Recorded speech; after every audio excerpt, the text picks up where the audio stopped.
Commander Elena Vasquez stood at the window of her vessel. The stars were the same, cold, distant, unmoved, but something about today felt wrong. Her ship Defiance wasn't impressive by galactic standards. The aliens had far larger ones, yet for 3,000 humans working near Kepler 442's mining stations, it was home. Elena had led them for 5 years. The bridge sat in silence, too much silence. At the comms panel, Lieutenant Marcus Webb listened, eyes tense. Elena knew that look. "Trouble, Commander," Marcus said without looking up. "Channel 7. I think it's a distress call." Elena hurried to him. Through the static-filled audio, she heard its human voices screaming. "This is Transport Golden Dawn. We are under attack. Repeat, we're under attack. We have families aboard. Children, please someone help us." Elena's pulse quickened. Golden Dawn was a civilian transport, no weapons, no defense, just families heading for outer colonies. "How far?" Elena asked. Marcus checked. 20 minutes full speed. "Set course now. Full power. Tell engineering to give us everything." "Yes, Commander." But then Marcus went pale. "Wait, another transmission." Overseer Elena froze. Kephalon, the Zephyrion who governed this sector. The Zephyrion's living crystal beings had ruled the stars for millennia. To them, humans were beneath notice. The main screen lit up with Kephalon's tall blue crystal form.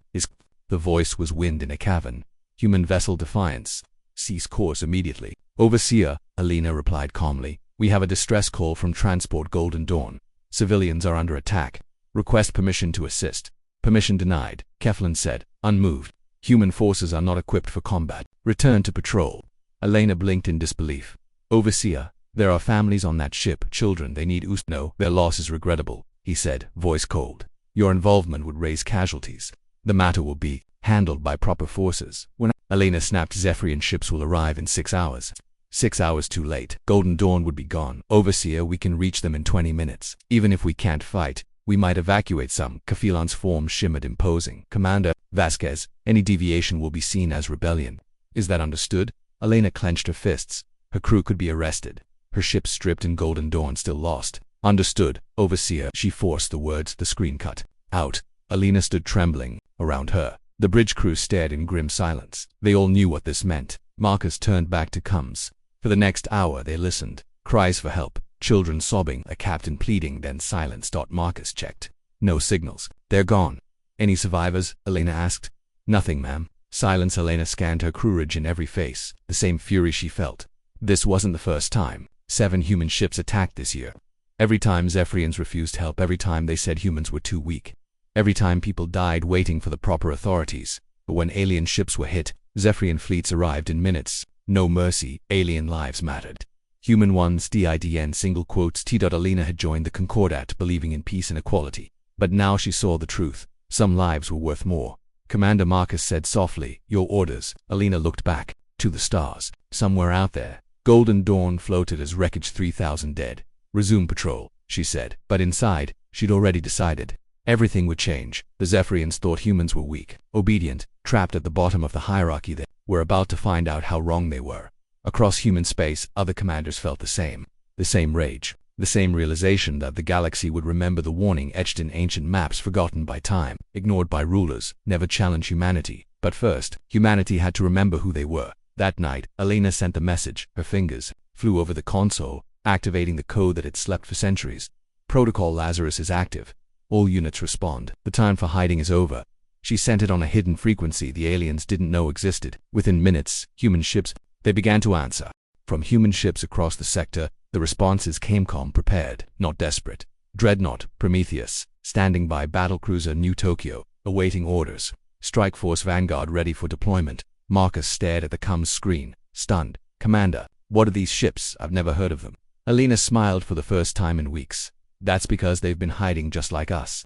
She walked over to a wall panel that looked ordinary. Elena placed her hand on it and spoke. Clearly, "Commander Elena Vasquez. Authorization Alpha 779. The panel glowed and slid open, revealing a hidden control room. Inside, holographic star charts, ship movements, advanced weapon systems. This wasn't a mining vessel's bridge. It was a warship command center. Marcus blinked. "What is this place?" "This," Elena said, stepping inside, "is the real bridge of the Defiance. The one the aliens never knew about." She sat at the command console. Her hands flew across, where controls that had been dormant for years. Around them, the ship began to shift. Walls retracted, panels unlocked, disguised weapons powered up. "For 200 years, she explained, humanity has been playing a role. The aliens thought we were weak, that we were harmless. But we've been studying them, learning, adapting. The main screen showed a wide map of human space. Dozens of hidden ships were activating, ships no one in the Concordat had known, but existed. Every colony, every mining station, every transport, all part of the plan, Alina continued. While they looked down on us, we built the strongest fleet in the galaxy. Then a familiar voice echoed through the comsystemstrong.com/commanding. Alina knew it instantly. This is Admiral Sarah Chen. All human forces. Operation Lazarus is now active. We are no longer pretending to be weak. Marcus gasped. Admiral Chen. But she died 5 years ago. Alina shook her head. That was a cover. She's been leading our Shadow Command, preparing for this day while the galaxy slept. On screen, Chen's ship approached. It looked like a cargo freighter until armor plates slid back to reveal massive cannons. The freighter transformed before their eyes into a battlecruiser bigger than anything the Zephyrians had ever built. All human vessels, Chen's voice said. You have your targets. We are not here to conquer, we are here to liberate. Every species oppressed by the Concordat will witness true freedom. Alina triggered her ship's own transformation. Disguised drills folded away. Gun turrets deployed. Shields flared to life. The Defiance had awakened, Marcus whispered. How long have you known? Since I took command, Alina replied. Every officer above lieutenant knows. We've all been waiting for this moment.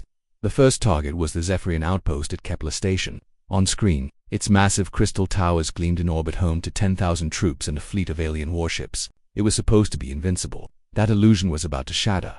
Kepler Station, Chen broadcast. You have 30 seconds to surrender. Resistance will be destroyed. The Zephyrian reply was typical. Human vessels, you violate law, stand down or be destroyed. Alina watched as Chen's ship fired. The weapon wasn't ordinary. It used Zephyrian crystal tech but refined by 2 centuries of human design. The beam punched through the alien shields like they were paper. The outpost cracked apart. Crystal towers shattered. Explosions ripped through its core. In under a minute, the sector's most feared stronghold was gone, reduced to floating glass dot across the comms. Alien voices filled with panic. Zephyrians called for help. Other Concordat races demanded answers. None came. Impossible, came the transmission from Overseer Kafillan. Your weapons are inferior. Admiral Chen's voice.com and cutting, replied, we've used your own tech against you. Every piece of equipment you gave us we studied. Every flow we memorized. You taught us how to beat you. Alina smiled as human ships uncloaked across the sector. What had looked like cargo ships were actually destroyers. Mining stations deployed fighter squadrons. Workers shed uniforms to reveal soldiers, ready and armed. Humans have a trait you never understood, Chen said. We adapt, we evolve. While you stayed arrogant, we became unstoppable. The Battle of Kepler 442 was over in 3 hours. 0 human losses. The Zephyrian fleet gone or captured, and across the galaxy, it was happening again and again. Every major alien base under attack, every helpless human outpost transforming into a war zone. But then came the bigger shock. As Alina reviewed tactical reports, a new alert appeared. Her heart raced. The hegemony had launched its full-scale invasion. 50,000 Sarek warships now crossed into Concordat space. They expected confusion, division, weak resistance. They were wrong. Alina opened a channel to Admiral Chen. Admiral, the hegemony fleet is 3 hours out. Chen's voice didn't waver. Perfect timing. Let them come. The old star charts had one warning: never challenge humanity. They're about to remember why. Alina looked out at what was left of Kepler Station, glittering dust now. For 2 centuries, humans were mocked, ignored, underestimated, but no longer. Their time had come. They had waited centuries for this moment. Now the galaxy was about to see what happened when humanity stopped pretending to be harmless. The hegemony invasion. The fleet was the largest military armada ever assembled, 50,000 warships stretching across light years like a storm of metal and death. Each vessel was a fortress, armored in black alloy no known weapon could pierce, and bristling with enough firepower to crack a planet's crust. At its center loomed the flagship, Apex Predator, led by Wararkeef Skarok of the Sarek, 12 feet tall, armored in obsidian scales. Skarek was a living weapon born to conquer. He believed what all Sarek believed. Only the strong had the right to live. Report. He growled. Unusual movement in Concordat space, Wararkeef said, his tactical officer. Human fleets mobilizing. They appear to be rebelling. Laughter, thunderous, grinding sound. Perfect. The weak turn on each other while we claim our prize. The Zephyrians promised us the humans as slaves. Now, we take them ourselves. This invasion had been decades in the making. Sarek spies had mapped every Concordat weakness. The moment to strike was now. The galaxy divided, the humans defenseless. Or so they thought. As the hegemony crossed the border, something unexpected happened. Thousands of ships began appearing. Human ships, Wararkeef, the officer stammered. Massive human fleet activity. This doesn't match our intel. Impossible. Skarek snapped. Human ships are obsolete. The Zephyrians said on screen. The human fleet took formation. Their ships were unfamiliar hybrids of alien tech, Zephyrian crystal weaponry, a Gemini hull design, and weapons no one had seen before. Another officer spoke. Incoming transmission. All channels put it through. A woman appeared, expressionless. I am Admiral Sarah Chen of the Terran Defense Force. You have trespassed into sovereign human space. You have 1 minute to leave. This is your only warning. The bridge of the apex predator roared with cruel laughter. Scarrick sneered. Human. I am Warakif Scarrick. You will serve our empire or die quickly. Chen didn't blink. Your minute is up. All human ships, weapons free. What happened next? Rewrote history. The human fleet did not rush blindly into combat. They moved as one, precise, unshakable, lethal. The first shock came from their weapons. Energy beams tore through Sarek warships like paper. They were upgraded Zephyrian tech 10 times more powerful. Our armor is the strongest in the galaxy. Scarrick growled. Warakif. Came a panicked reply. They've adapted our own shield systems. They're bypassing all defenses. Then came the second surprise.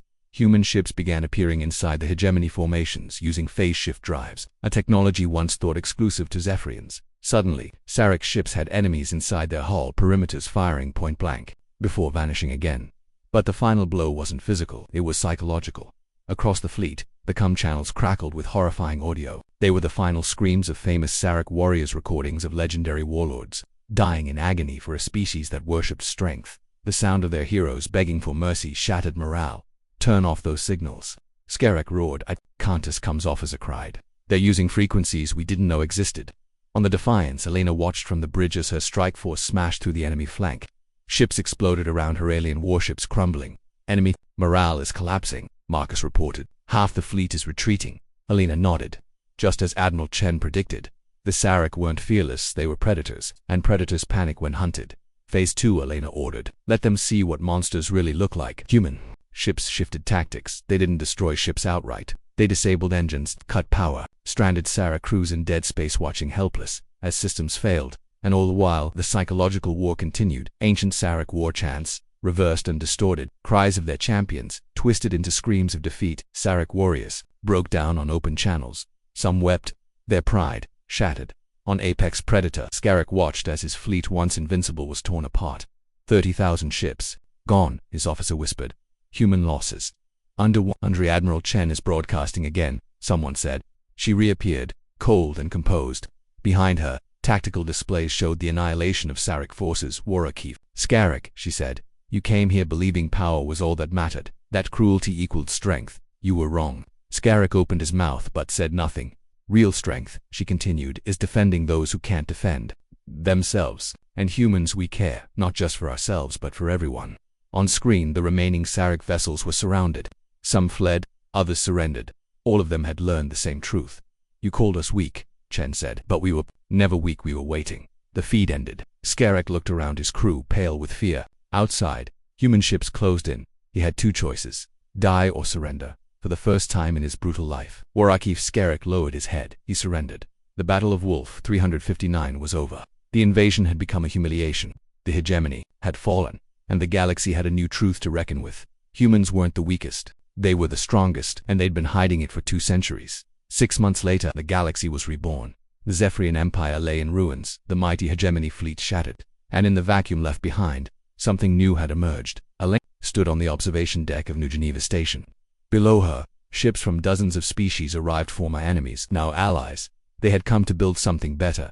The Terran Compact. Admiral Chen's vision of a galaxy without oppression, where no species was forced into servitude, where biology meant nothing, and character meant everything. It's hard to believe how much has changed. A young Zephyrian teaching human children about crystal engineering. 6 months ago, that scene would have been unthinkable. Now, it was real. Admiral Vasquez, the voice called. She turned to see Lieutenant Sarah Chen approaching, her old tactical officer, now something much more. Admiral Sarah Chen stepped onto the observation deck, datapad in hand. Elena, she greeted with a nod. Elena smiled. How are the integration programs going? Better than we expected, Chen replied. The former hegemony worlds are adapting fast.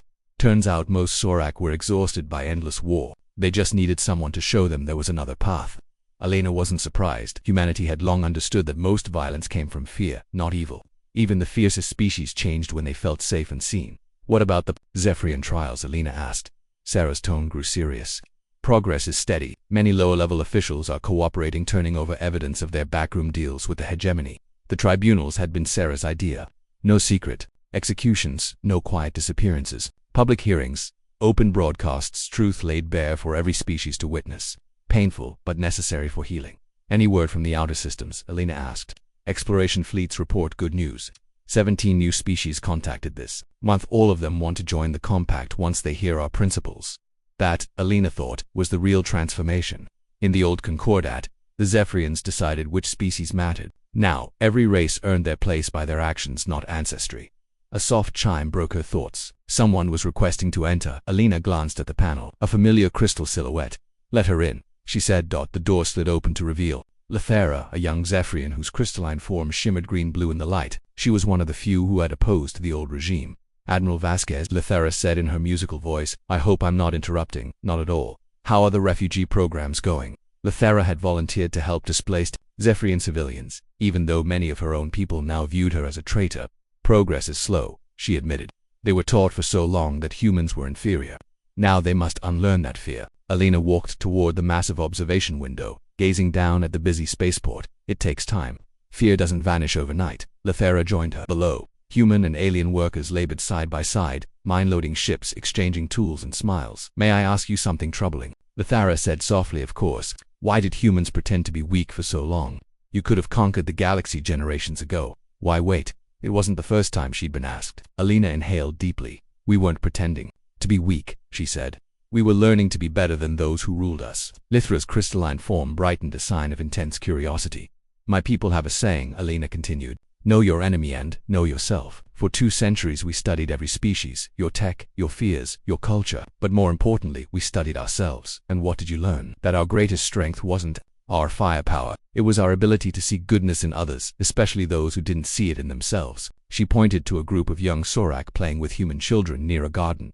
6 months ago, those Sorak were trained to kill. Now they're learning to build. Lithra watched in wonder. How did you change them so quickly? We didn't, Alina said. We gave them the chance to become who they always wanted to be. Most beings don't want to destroy.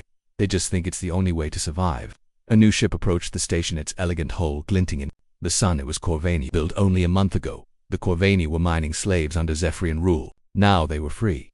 The old Concordat ruled through fear, Alina said. Fear of being enslaved, of being exterminated. That fear only created more violence in the compact. Lithra asked. Alina smiled. It's built on hope.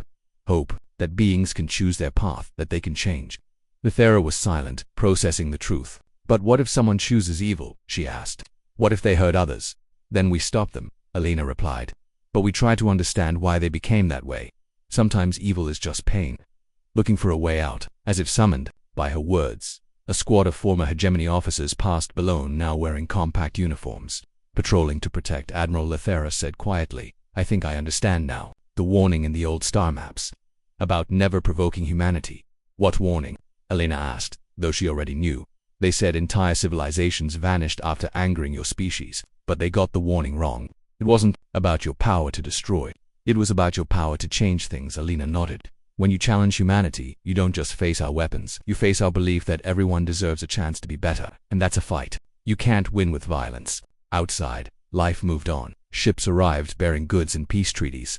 Children of all races played under artificial skies. They feared the wrong thing, Lethera said. They feared your strength, but they should have feared your kindness. Alina watched a human engineer teach young aliens how to repair a ship. The greatest victory, she said, isn't defeating your enemy. It's making them want to join you. Above New Geneva's main entrance, words were carved in 100 languages. Strength protects. Wisdom guides. Compassion conquers. The old galaxy built on fear was gone. In its place stood something new. A civilization forged not in conquest, but in hope, and at its heart, humanity, the race that had waited 200 years to show the stars what real strength looked like.